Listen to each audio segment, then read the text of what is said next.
Shalom Bapak Ibu, Saudara, adik-adik, opa oma yang terkasih dalam Tuhan Yesus Kristus. Bagaimana kabarnya? Semoga semua dalam keadaan yang baik, apapun keadaan kita hari ini. Saya percaya kita semua datang dan rindu untuk menyembah Tuhan. Mari kita memulai ibadah intergenerasi hari ini. Kita mau siapkan hati, kita mau siapkan jiwa kita, agar kita bisa fokus beribadah, memuji, dan memuliakan nama Tuhan. Mari kita angkat pujian ini.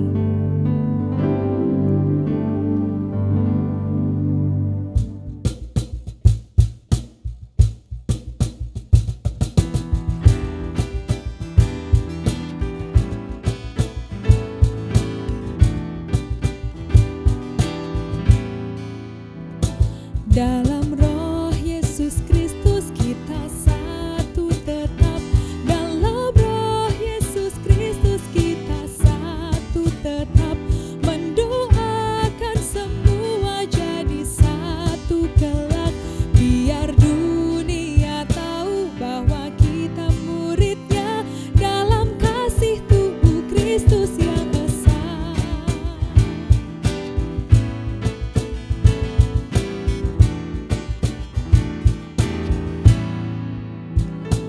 Kita jalan bersama bergandengan erat. Kita jalan bersama bergandengan erat. Menyiarkan berita bahwa Tuhan dekat. Biar dunia tahu bahwa kita muridnya dalam kasih tubuh Kristus yang besar.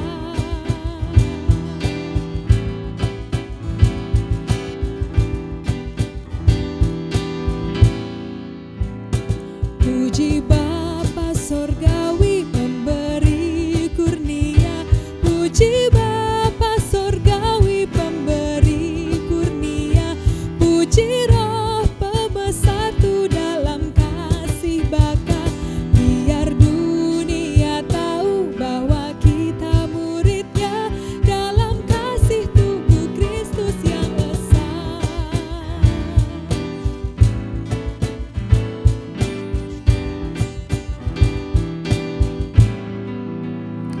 Shalom, Bapak Ibu, Saudara-saudari dan juga anak-anakku terkasih. Mari kita akan memulai ibadah kita pada saat ini dengan bersama-sama kita mengakui bahwa pertolongan kita adalah di dalam nama Tuhan yang menjadikan langit dan bumi, yang kasih setianya tetap untuk selama-lamanya, yang memelihara umat manusia di tengah pergumulan dan goncangan kehidupan.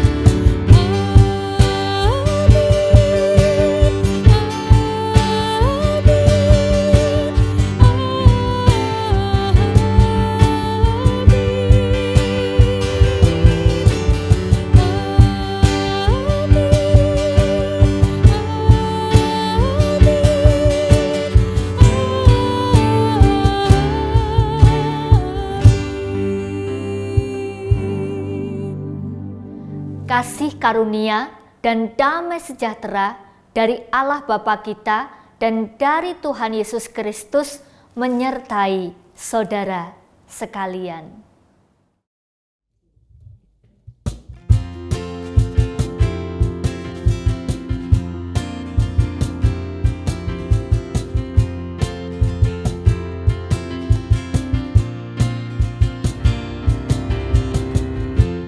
Kaulah satu-satunya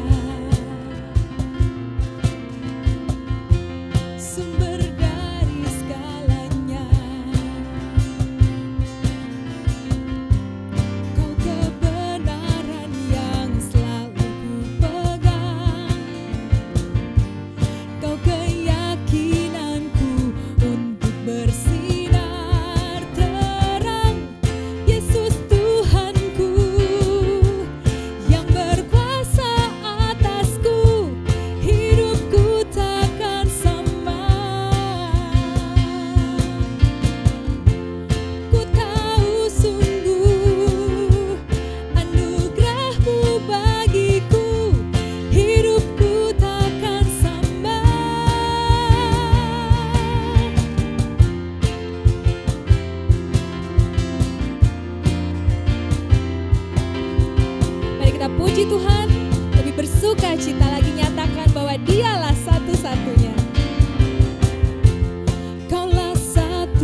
adik-adik, ayo kita merapat, kita mau memuji Tuhan, kita mau bersuka cita bagi Tuhan, kita mau nyatakan satu lagu bahwa kasih setia Tuhan tidak pernah berubah.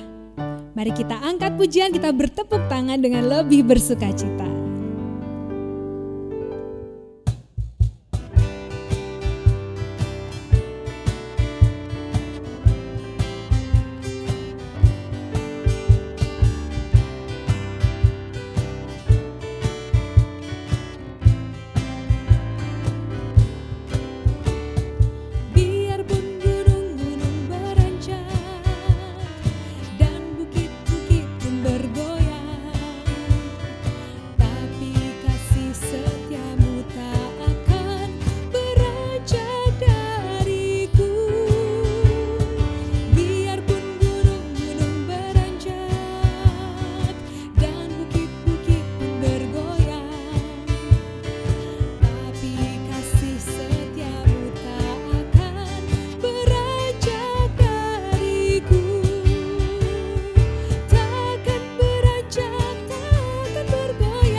Sedetik pun, sebab Dia selalu mengasihi kita bersama. Mari kita puji dengan lebih sukacita. Biarpun gunung-gunung beranjak dan bukit-bukit pun bergoyang, tapi kasih setiamu tak akan beranjak dariku.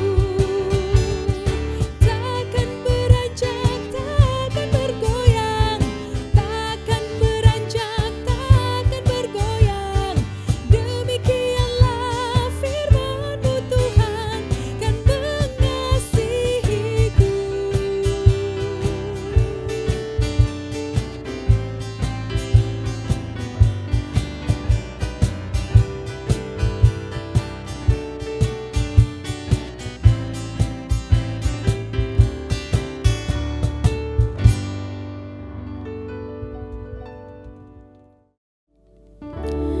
Bapak, Ibu, saudara-saudara yang terkasih dalam Tuhan Yesus Kristus, mari kita hening, kita fokus, kita mau masuk hadirat Tuhan lebih dalam lagi. Kita mau mendengarkan firman Tuhan. Mari kita bawa tubuh, roh, dan jiwa kita atas apa yang hendak Tuhan mau sampaikan kepada kita melalui firman-Nya hari ini.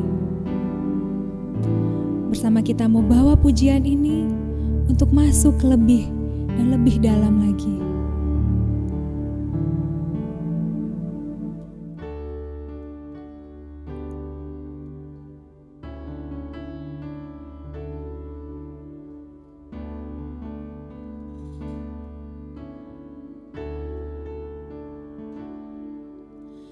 Roh-Mu yang hidup penuhiku, mengalir dalamku.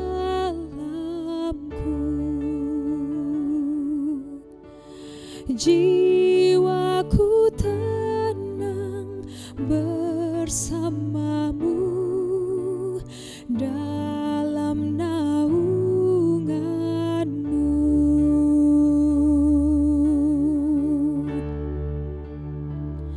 Ku buka hati untuk jamahan-Mu, berserah penuh di hadirat-Mu. Kau ambil alih seluruh hidupku di altar-Mu, menyembah-Mu.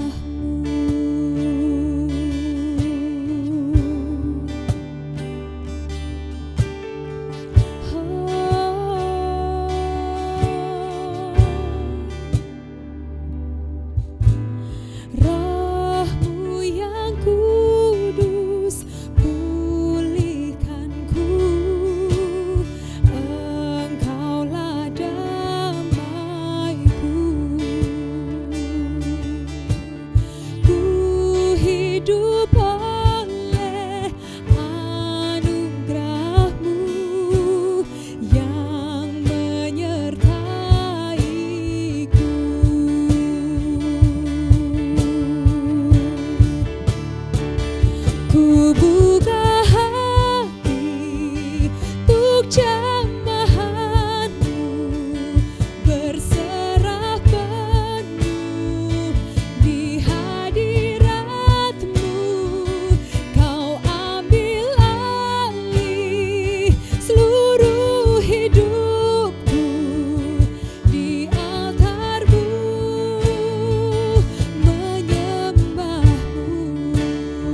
Bapak, Ibu, saudara-saudari terkasih dan juga anak-anakku, mari kita bersatu di dalam doa.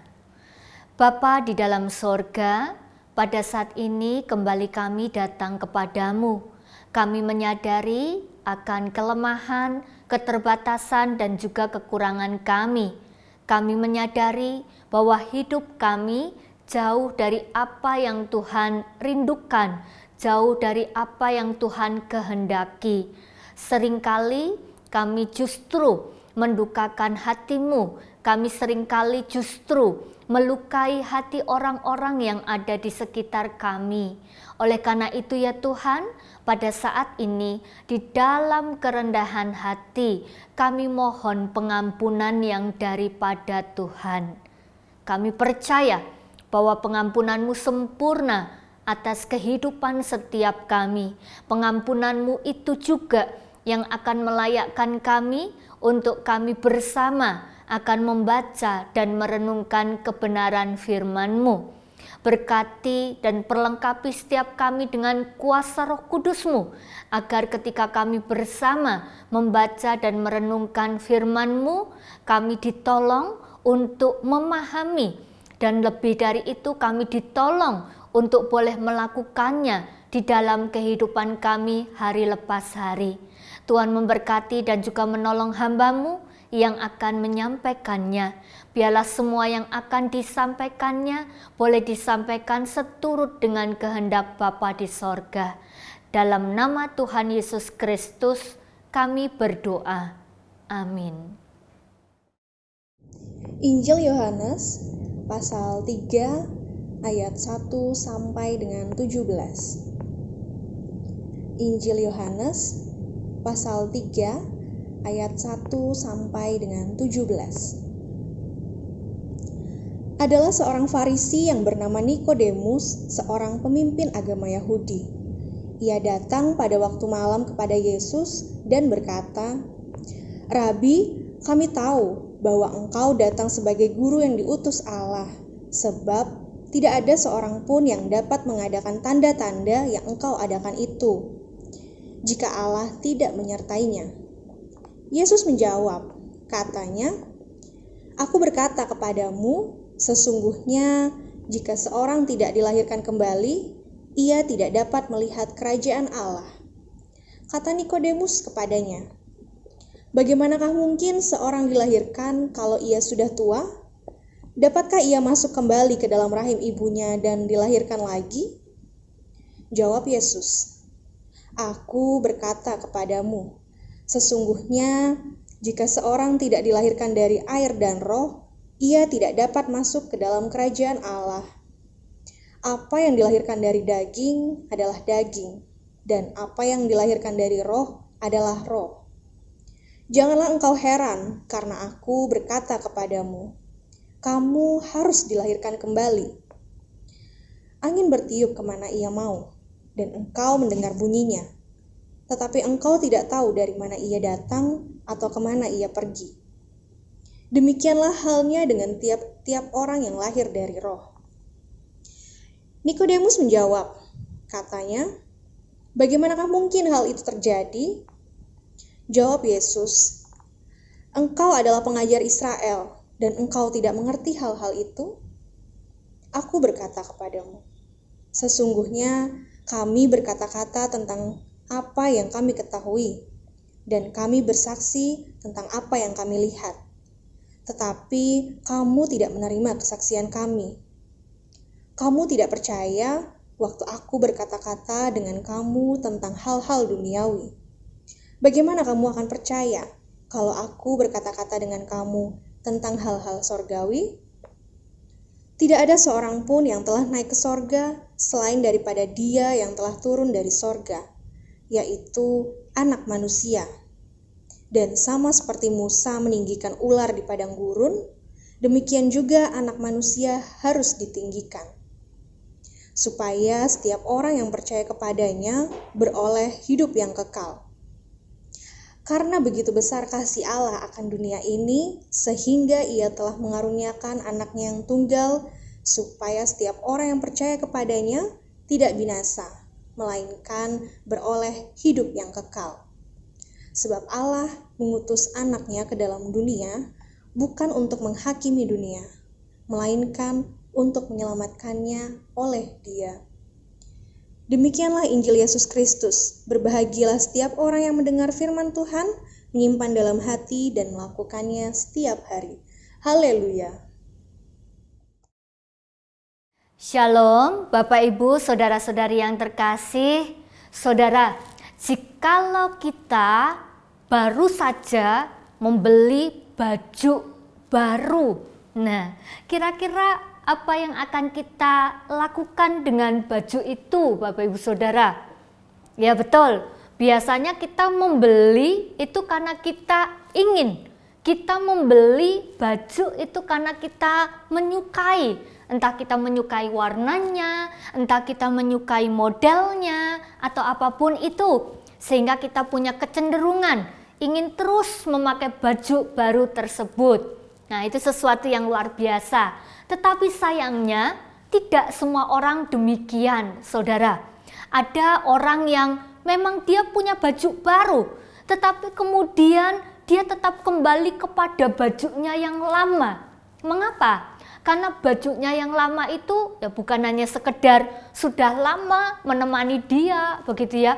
Tetapi baju lama yang dia miliki itu rasanya mungkin jauh lebih nyaman dipakai oleh mereka. Nah, Bapak Ibu Saudara yang terkasih, di dalam kehidupan ini, jikalau kita sudah mengalami yang namanya hidup baru, maka sudah selayaknya kita meninggalkan hidup yang lama, gaya hidup yang lama. Kita tidak bisa hidup dengan cara yang lama sekaligus dengan cara yang baru. Nah, tetapi kenyataannya adalah hari ini tidak sedikit anak Tuhan yang kemudian terjebak. Mengapa terjebak? Karena mereka mengaku hidup baru. Namun mereka ternyata masih hidup dengan cara yang lama. Mereka masih memiliki pola pikir yang lama. Mereka masih memakai gaya hidup yang lama. Saudaraku, berbicara tentang hidup baru, rupanya ini menjadi satu hal yang sulit dipahami oleh seorang yang bernama Nikodemus. Nah, di dalam bacaan kita hari ini, dalam Yohanes 3 ayat 1 sampai dengan ayat yang ke-17 diperlihatkan ada percakapan antara Tuhan Yesus dengan Nikodemus. Menjadi menarik ya, kita harus tahu siapakah Nikodemus itu. Nah, Nikodemus adalah seorang pemimpin agama Yahudi dan Yesus menyebut Nikodemus sebagai pengajar Israel. Dan di sini kita harus tahu, saudara, bahwa sebagai pemimpin agama Yahudi, maka Nikodemus ini memiliki status yang tinggi. Dan dari sudut pandang agama, dari status sosial, maka mau ditunjukkan bahwa Nikodemus ini adalah bukan orang biasa, tetapi dia adalah orang yang terhormat. Nah, saudaraku, sebagai pemimpin agama Yahudi, artinya dia adalah anggota dari kelompok orang Farisi yang tentunya sangat memegang teguh hukum Taurat itu di dalam kehidupannya. Berikutnya yang perlu kita ketahui bahwa orang Farisi adalah komunitas yang berseberangan dengan Tuhan Yesus. Mereka bahkan menjadi komunitas atau kelompok yang berusaha dengan gigih mencari-cari kesalahan Yesus supaya mereka bisa menangkap dan juga menghukum Yesus. Di dalam beberapa catatan di Alkitab kita, di sana juga disebutkan bahwa beberapa kali terjadi perdebatan yang sengit antara Yesus dengan orang-orang Farisi, dengan kelompok tersebut. Nah, tetapi sekalipun Nikodemus adalah seorang Farisi, rupanya Nikodemus adalah orang Farisi yang berbeda dengan orang Farisi yang lainnya. Sekalipun dia adalah pemimpin agama Yahudi, tetapi teks kita menunjukkan bahwa ia itu justru mau datang dan belajar kepada Yesus. tentang bagaimana menjadi bagian dalam kerajaan Allah. Artinya apa? Artinya dia mau datang kepada Yesus dan mencari tentang kebenaran tersebut. Nah, saudaraku, Nikodemus berbeda ya. Dia datang dengan berani. Namun kita bisa melihat bahwa dia datang pada malam hari. Dan ini menjadi satu indikasi atau tanda, ada kemungkinan besar adalah supaya Nikodemus tidak dilihat oleh banyak orang. Nah, itu yang terjadi ketika dia datang kepada Yesus di malam hari. Lalu kemudian kita juga bisa melihat bahwa ternyata Nikodemus adalah orang yang punya cara berpikir yang tidak pada umumnya. Sebagai seorang Farisi yang berani menjumpai Yesus, itu merupakan cara berpikir yang tidak pada umumnya atau out of the box. Nah, saudaraku yang terkasih di dalam Tuhan, bagaimana dengan saudara dan saya? Apakah di dalam kehidupan ini kita punya kerendahan hati di dalam mencari Dia, di dalam mencari kebenaran firman Tuhan? Mari kita belajar dari seorang Nikodemus yang adalah seorang Farisi. Dia punya kerendahan hati untuk datang mencari kebenaran itu di dalam Tuhan Yesus. Lalu kemudian yang kedua, apakah cara berpikir kita juga cara berpikir yang berbeda, yang tidak pada umumnya?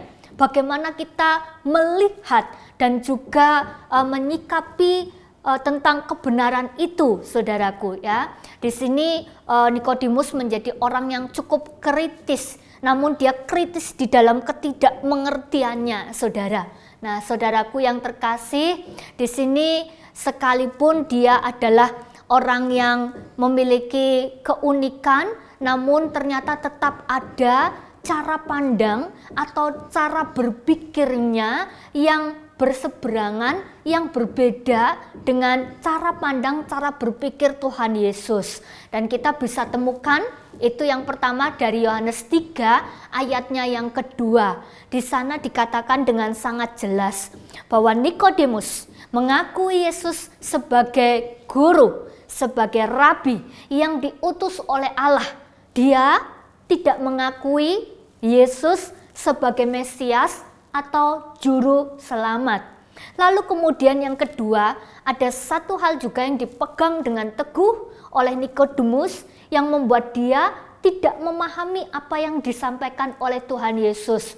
Ya, yang dia pegang itu adalah manusia akan mendapatkan keselamatan, akan selamat jikalau ia itu melakukan hukum Taurat di dalam kehidupannya dan bukan karena hal yang lain. Nah, saudaraku yang terkasih, pemahaman dan juga pola pikir Nikodemus jelas, sangat jelas. Ini berseberangan dengan apa yang hendak ditegaskan oleh Tuhan Yesus kepada dia. Cara berpikirnya, pemahamannya, konsepnya tentang apa itu keselamatan sama sekali berbeda dengan apa yang Tuhan maksudkan. Nah, oleh karena itu, di dalam Yohanes 3 ayat yang ketiga, di sana Yesus menjawab, katanya, "Aku berkata kepadamu, sesungguhnya jika seorang tidak dilahirkan kembali, ia tidak dapat melihat kerajaan Allah." Bapak Ibu, hal ini berarti bahwa seseorang itu diselamatkan, maka dia harus melewati sebuah proses yang disebut dengan kelahiran kembali, ya, mengalami lahir baru. Lalu kemudian yang berikutnya, orang yang telah dilahirkan dari atas atau dilahirkan kembali adalah orang yang seharusnya dapat melihat kerajaan Allah dan juga dapat memperlihatkan, lebih tepatnya menghadirkan kerajaan Allah itu di tengah kehidupannya. Nah, berbicara tentang kerajaan Allah bukan sekedar sesuatu yang akan terjadi esok nanti dan seterusnya. Bukan hanya sekedar berbicara tentang eskatologis, tetapi berbicara tentang melihat dan menghadirkan kerajaan Allah, maka kita sedang berbicara tentang keadaan kini dan di sini, ya. Bagaimana saudara dan saya kita bisa menghadirkan Dia sebagai raja di dalam kehidupan kita. Kalau Dia adalah raja di dalam hidupmu, kalau Dia adalah raja di dalam hidupku, maka kita otomatis akan melakukan apa yang menjadi perintahnya, apa yang menjadi kehendaknya, dan semuanya itu akan menjadi satu kesatuan yang utuh di dalam kehidupan kita. Kita melakukan kehendaknya. Maka dari itu, Bapak Ibu Saudara yang terkasih, mari kembali kita tanyakan kepada diri kita masing-masing, apakah sungguh kerajaan Allah itu sudah kita hadirkan, sudah bisa dilihat oleh orang lain, dirasakan oleh orang lain melalui apa? Melalui cara berpikir kita, melalui tutur kata kita, melalui keputusan kita, melalui sikap hidup kita. Atau jangan-jangan ya kadang-kadang kerajaan Allah itu muncul, Bu. Tetapi kadang-kadang ya libur tidak apa-apa ya. Jadi kalau ini masih kadang-kadang, misalnya nih ya, kalau anak kuliah, ya kuliah itu kalau jadi anak baik terus itu rasanya bosan, Bu, ya. Kuliah itu kalau jadi anak yang baik, masuk terus, belajar terus itu ya itu nggak seru, Bu, ya. Nah, ini kadang-kadang Saudara. Lalu kemudian mungkin kalau kerajaan Allah itu muncul hanya sekali tempo, Bu. Kalau lulus kuliah terlalu cepat itu atau on time itu nggak enak, Bu. Rasanya tidak menikmati kehidupan sebagai mahasiswa di Jogja. Loh Saudara, kita tuh harus sadar ya bahwa kerajaan Allah itu harus kita hadirkan melalui kehidupan kita, melalui keseluruhan hidup kita. Jadi kalau kita, Saudara, adalah mahasiswa, maka bagian dari Saudara adalah memperlihatkan dan menghadirkan kerajaan Allah itu melalui tanggung jawab yang Tuhan berikan pada Saudara. Ya, kalau Anda yang sudah bekerja, kerja itu kalau jujur terus lama-lama ajur, Bu, gitu ya. Kerja itu kalau jujur terus lama-lama itu ya yang lainnya sudah di atas sana, saya tetap di bawah sini. Jadi kalau kadang-kadang saya tidak jujur, nah kan nggak apa-apa, Bu. Saudara, ini yang saya mau katakan ya, kadang kerajaan Allah itu muncul, lalu kemudian sekali tempo dia tenggelam, muncul dan tenggelam, dan terus demikian. Nah, bukan seperti itu yang dimaksudkan. Kerajaan Allah itu harus terus dihadirkan kini dan di sini. Nah, saudaraku yang terkasih, ternyata penjelasan yang dijelaskan oleh Yesus di pertama tadi tentang apa itu dilahirkan kembali itu tidak dipahami oleh seorang sekelas Nikodemus. Nah, kita bisa melihat dan menjumpai jawabannya di dalam Yohanes 3 ayatnya yang keempat. Di sana Nikodemus mengatakan, ya, dia mengatakan, bagaimanakah mungkin seseorang itu dilahirkan kalau ia sudah tua? Dapatkah ia masuk kembali ke dalam rahim ibunya dan dilahirkan lagi? Nah, Saudara, dari jawaban tersebut kita bisa belajar bahwa ternyata apa yang Nikodemus pahami tentang Tuhan itu belum membuatnya cukup untuk mengenal tentang siapakah Tuhan itu. Nah, lalu kemudian di bagian yang kedua, mulai penjelasan dan pertanyaan Nikodemus yang kedua, Yohanes 3 ayat yang kelima. Oleh karena itu ketika tadi dikatakan dalam ayat yang keempat, Nikodemus menjawab demikian, kemudian Yesus kembali menjawab di ayat yang kelima untuk menjelaskan. Jawab Yesus, "Aku berkata kepadamu, sesungguhnya jika seseorang tidak dilahirkan dari air dan roh, ia tidak dapat masuk ke dalam kerajaan Allah." Artinya apa? Tidak cukup orang percaya, ya, tidak cukup hanya dengan pengetahuan tentang Tuhan, tetapi seharusnya pengetahuan dan wawasan tentang Tuhan itu juga memberikan dampak pada kehidupannya. mengubahkan kehidupannya yang lama menjadi kehidupan yang baru. Dan yang mau dikatakan adalah semua peristiwa perubahan yang terjadi di dalam kehidupannya itu adalah karena Roh Kudus, ya, karena Allah itu sendiri. Nah, pertanyaannya adalah bagaimana dengan saudara dan saya? Tidak cukup hanya dengan membaca firman Tuhan, tidak cukup hanya dengan datang ke persekutuan, tidak cukup hanya dengan berdoa, tidak cukup hanya dengan pergi ke gereja setiap minggu. Karena apa? Karena pengetahuan yang kita miliki tentang Dia, jikalau itu tidak mengubah kehidupan kita, maka itu akan menjadi sia-sia. Nah, kira-kira yang manakah saudara dan saya? Apakah kita masih menjadi orang, menjadi manusia dengan cara hidup yang lama, dengan pikiran yang lama, atau sebaliknya, kita sudah menjadi orang yang baru dengan cara berpikir yang baru, atau kita masih menjadi orang dengan kasih yang lama dan belum menjadi orang dengan kasih yang baru, dan seterusnya. Saudaraku, hati-hati. Terkadang kita itu terjebak dengan kenyamanan cara hidup kita yang lama. Nah, sampai di sini saudara, 2 kali penjelasan dari Yesus pun tentang apa itu lahir kembali, Nikodemus belum paham juga tentang apa yang Tuhan Yesus maksudkan dengan dilahirkan kembali atau lahir baru. Saudaraku yang terkasih, di sini kita akan melihat ketidakmampuan Nikodemus di dalam memahami ucapan Yesus, memperlihatkan kepada kita kalau yang namanya reputasi, pengetahuan, wawasan, atribut keagamaan sekalipun, karena Nikodemus adalah seorang Farisi, saudara, ternyata itu bukan jaminan bahwa ia atau seseorang itu paham dan hidup di dalamnya.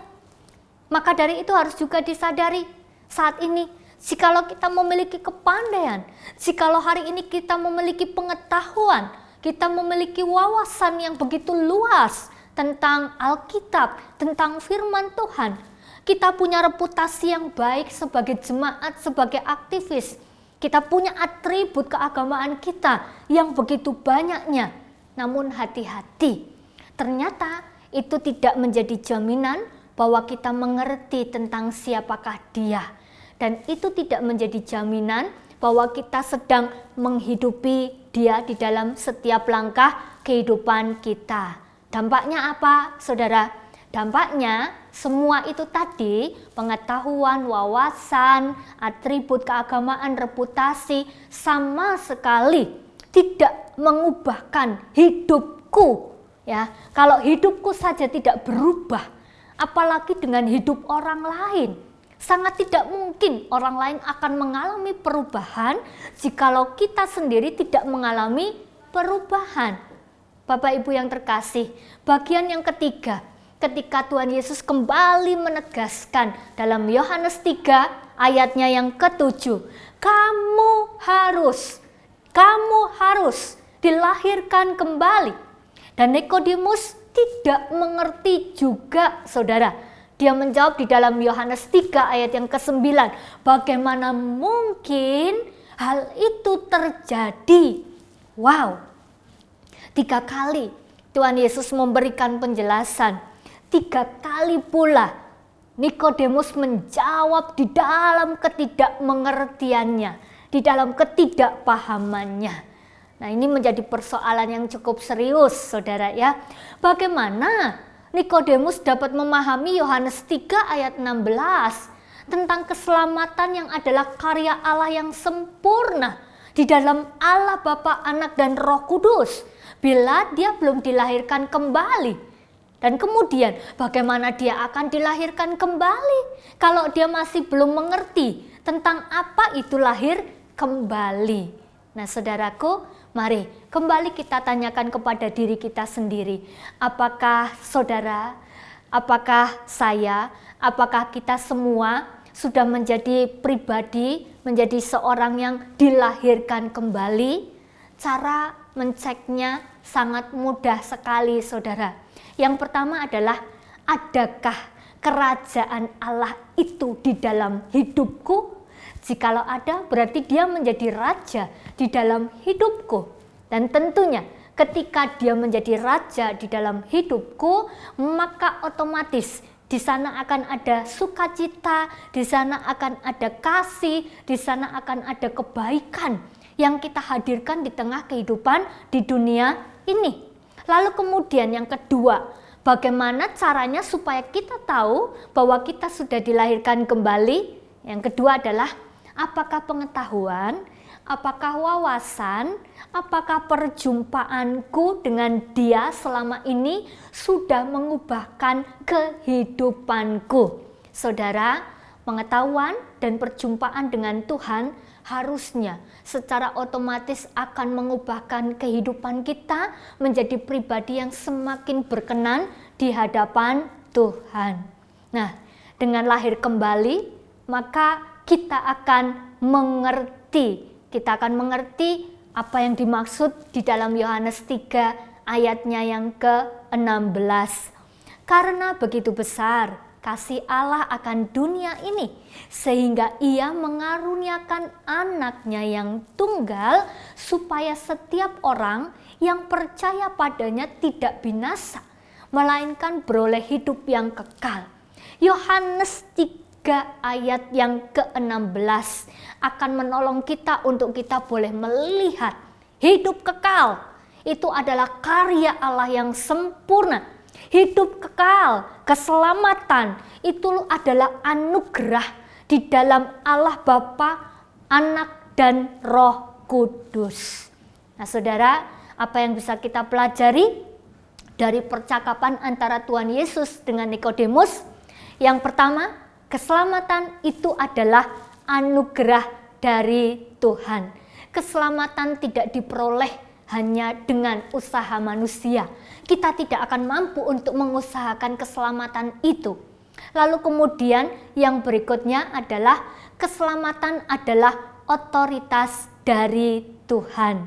Dan kemudian yang berikutnya ya, pengetahuan, kita diingatkan, pengetahuan, reputasi, atribut keagamaan apapun itu tidak akan menjadi jaminan kalau kita memahami Dia dan kita hidup di dalam Dia.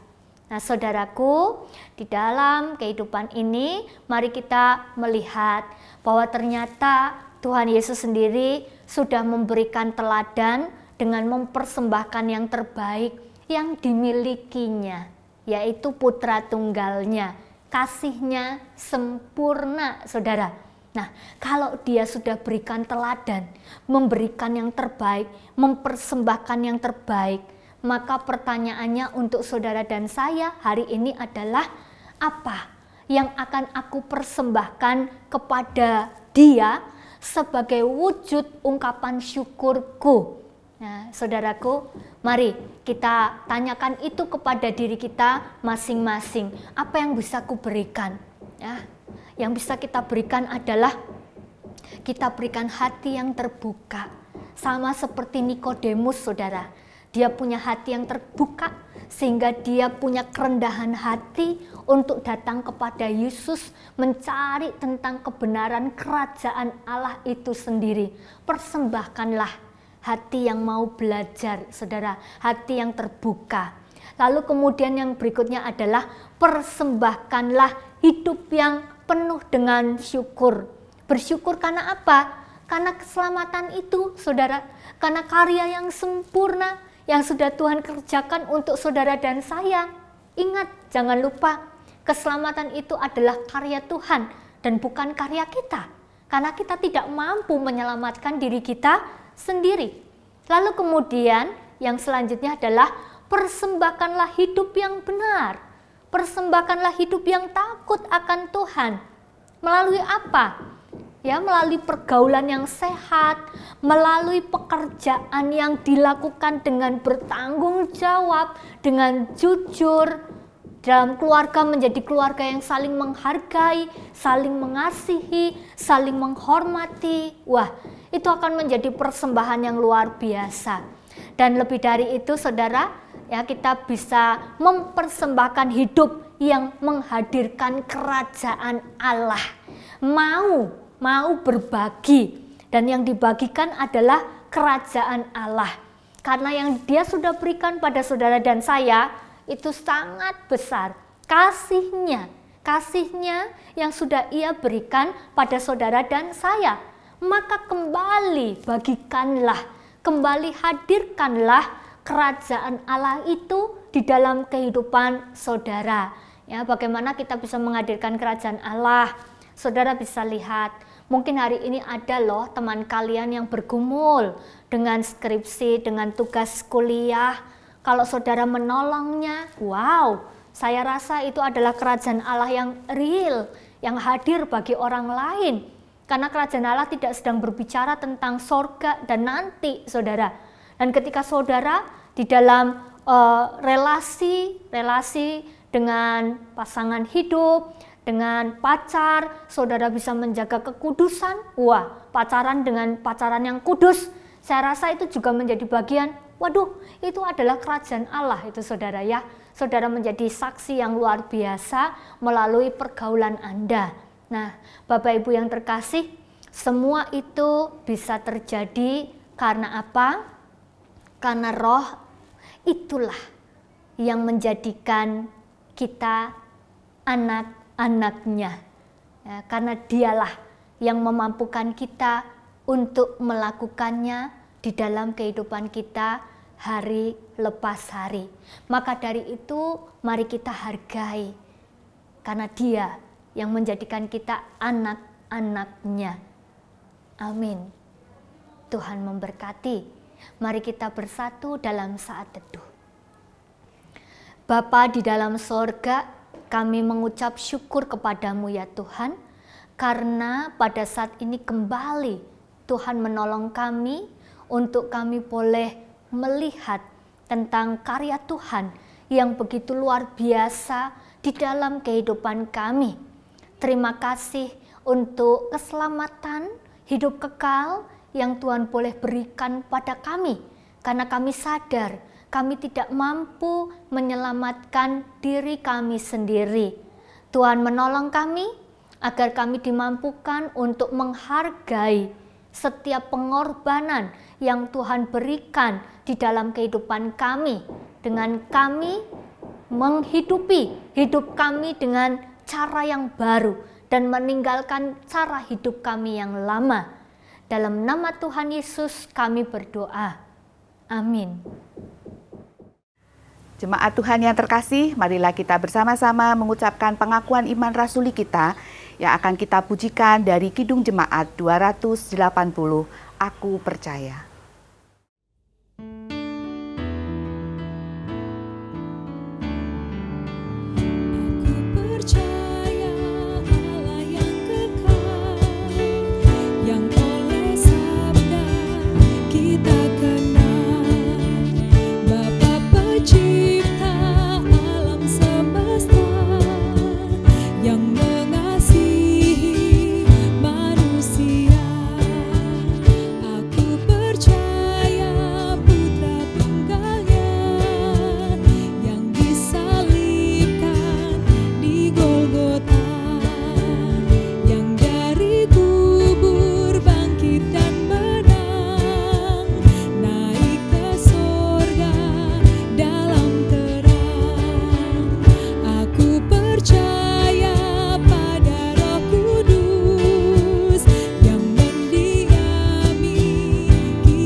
Jemaat yang terkasih, mari kita bersatu di dalam doa syafaat. Bapa di dalam sorga, kami mengucap syukur kepadamu ketika dalam kesempatan ini Tuhan memberi kami kesempatan untuk kembali kami mendoakan bagi setiap pergumulan yang terjadi di sekitar kami. Tuhan, kami berdoa bagi penyebaran kasus COVID yang terjadi di berbagai tempat pada saat ini. Kami memohon kiranya Engkau Tuhan berikan kekuatan dan juga penghiburan bagi setiap saudara kami yang hari ini mereka harus berjuang melawan COVID-19 di dalam tubuh mereka. Dan terlebih kami juga mau berdoa bagi segenap anggota keluarga yang mungkin hari ini mereka gelisah, mereka khawatir, mereka takut. Tuhan kiranya memampukan mereka untuk mereka boleh melewati masa-masa sulit ini. Bahkan tidak sedikit dari antara saudara-saudara kami yang hari ini masih ada di dalam suasana duka cita oleh karena mereka kehilangan orang-orang yang mereka kasihi. Maka kami juga mau berdoa untuk setiap mereka. Kiranya kasih Tuhan melingkupi mereka. Kasih Tuhan memampukan saudara-saudara kami untuk mereka boleh senantiasa berserah dan mengandalkan Tuhan dalam segala perkara. Tuhan Yesus, saat ini kami juga rindu berdoa bagi pergumulan perekonomian yang terjadi di mana-mana. Ada begitu banyak orang yang hari ini mungkin mereka sangat bergumul dengan kebutuhan keuangan di dalam kehidupan keluarga mereka. Kami mohon biarlah juga melalui gerejamu ini boleh menjadi perpanjangan tangan dari Tuhan untuk boleh menolong dan menghadirkan kerajaan Allah bagi setiap mereka. Bapa dalam sorga, saat ini kami juga menaikkan syukur untuk setiap penatua yang boleh diteguhkan. Terima kasih Tuhan, berkati saudara-saudara kami di dalam melakukan tugas dan tanggung jawab pelayanan mereka. Berkati pula setiap anggota keluarga mereka, agar setiap anggota keluarga pun boleh terus mendukung saudara-saudara kami ini, supaya pelayanan yang dilakukan di GKI Gejayan semuanya itu menjadi pelayanan yang menyenangkan hati Tuhan. Tak lupa kami juga mengucap syukur untuk beberapa rekan penatua yang saat ini purna tugas. Terima kasih Tuhan untuk kebersamaan kami selama ini. Terima kasih untuk setiap dukungan dan juga untuk support dari setiap anggota keluarga selama rekan-rekan kami ini melayani bersama dengan kami di GKI Gejayan. Tuhan memberkati kehidupan keluarga mereka, Tuhan menyertai, dan biarlah dimanapun berada, anak-anakmu ini tetap boleh melayani Tuhan. Terima kasih Bapa dalam sorga, ini doa dan syukur kami, dalam nama Tuhan Yesus kami berdoa. Amin. Jemaat Tuhan yang terkasih, marilah kita bersama-sama mengumpulkan persembahan sebagai bentuk ucapan syukur kita kepada Tuhan. Dan persembahan ini didasari dari firman Tuhan yang diambil dari Roma 12 ayatnya yang ke-8. Jika karunia untuk menasihati, baiklah kita menasihati. Siapa yang membagi-bagikan sesuatu, hendaklah ia melakukannya dengan hati yang ikhlas. Siapa yang memberi pimpinan, hendaklah ia melakukannya dengan rajin. Siapa yang menunjukkan kemurahan, hendaklah ia melakukannya dengan sukacita. Marilah Bapak, Ibu, dan jemaat Tuhan, kita memberikan persembahan yang terbaik bagi Tuhan.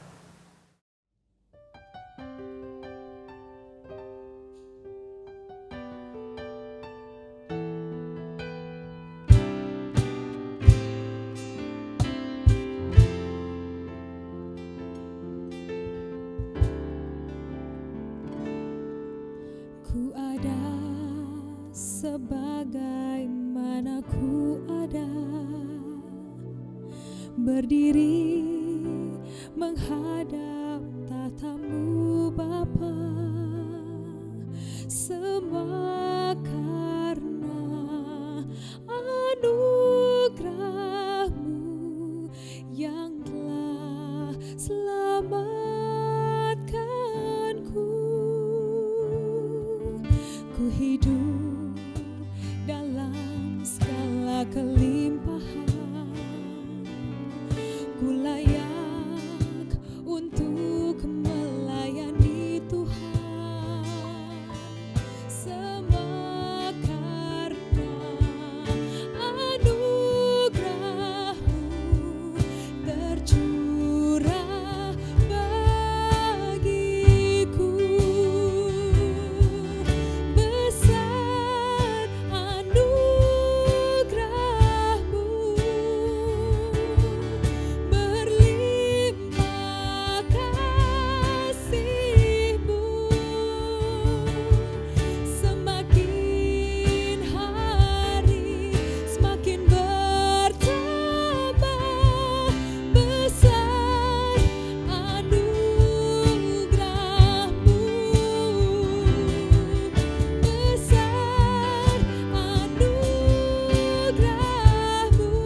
Jemaat Tuhan yang terkasih, marilah kita bersama-sama datang kepada Tuhan. Kita mau berdoa untuk persembahan yang sudah kita kumpulkan bersama saat ini. Mari kita berdoa.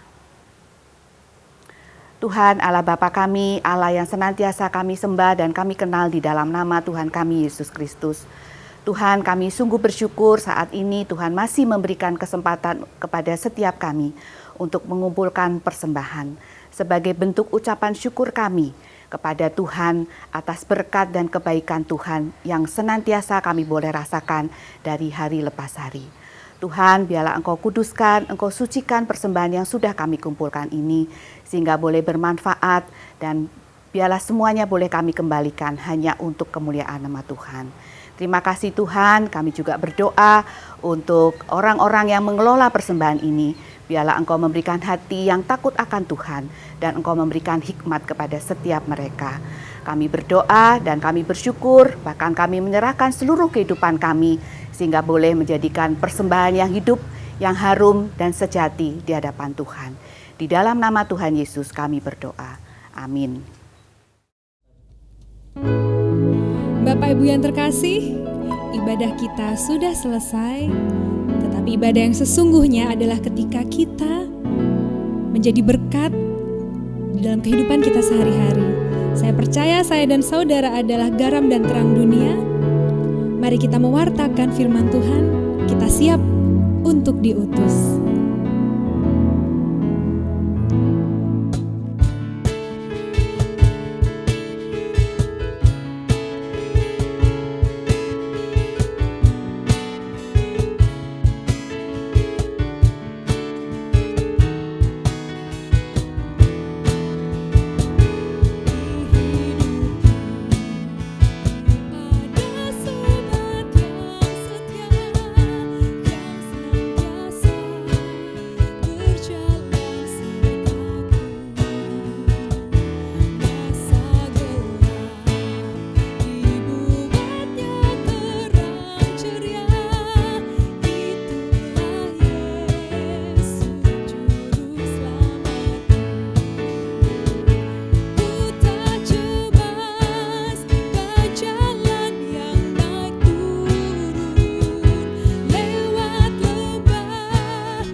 Jemaat terkasih, bersama Tuhan, mari kita kembali ke dalam kehidupan kita untuk menerangi dan menggarami dunia.